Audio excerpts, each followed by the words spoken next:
As for a timeline on this, the House is expected to vote on this today, sometime between 2 and 4 this afternoon. It needs to wait 5 days before it goes to the Senate, which would be early next week. And after that, it would go to the governor's desk.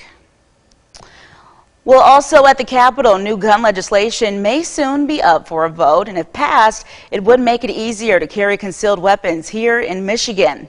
Supporters say this bill would eliminate the state law that makes it illegal to carry a weapon in a vehicle without a license. And if you carry a concealed weapon without a license, this legislation would decrease the maximum penalty from the current 5-year prison term to just 2. Another bill introduced would get rid of the felony gun charge and replace it with a civil fine. Over in Grand Rapids, opening statements are now underway in the trial of 4 men charged with planning to kidnap Governor Gretchen Whitmer. Prosecutors told jurors this morning the 4 men charged, Adam Fox, Brandon Caserta, Barry Croft Jr., and Daniel Harris, recruited a militia. They also say the men planned to break into the governor's home, tie her up, and take her away. Meantime, one of the defendant's lawyers says he was near homeless, pot smoking, and a misfit, influenced by an FBI informant who he had met at a protest. He refuted the prosecutor's claim that Adam Fox was a mastermind of the 2020 plot against the Democratic governor. Be sure to stay with 6 News on air and online and through our 6 News app for the latest from the courtroom. Claims of child sex abuse in the Boy Scouts have led to criminal charges just hours ago. Attorney General Dana Nessel made the announcement this morning, and Darylyn Horn is here for you now with a closer look at the investigation. Darylyn. Here, the AG announced charges against an ex-Boy Scout leader. He's facing 10 charges for allegedly sexually abusing 2 kids. 51-year-old Mark Chapman is from Macomb County. He's been charged with 1st and 2nd degree criminal sex conduct.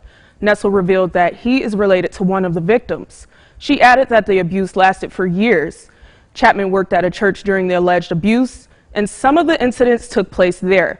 This all came to light after nearly 90,000 claims of sexual abuse were reported. 3,000 of those claims are believed to have taken place here in Michigan.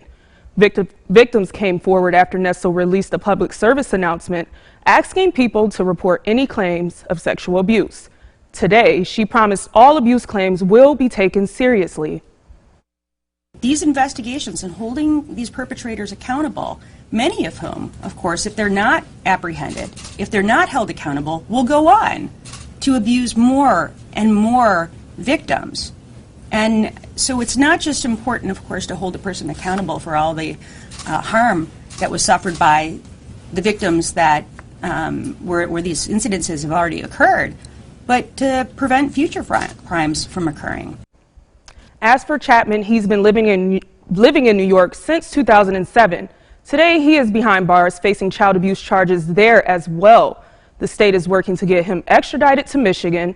If you or anyone you know has been a victim of sexual abuse, call the Attorney General's tip line. That's at the bottom of your screen. Back to you. All right, Darylyn, thank you so much.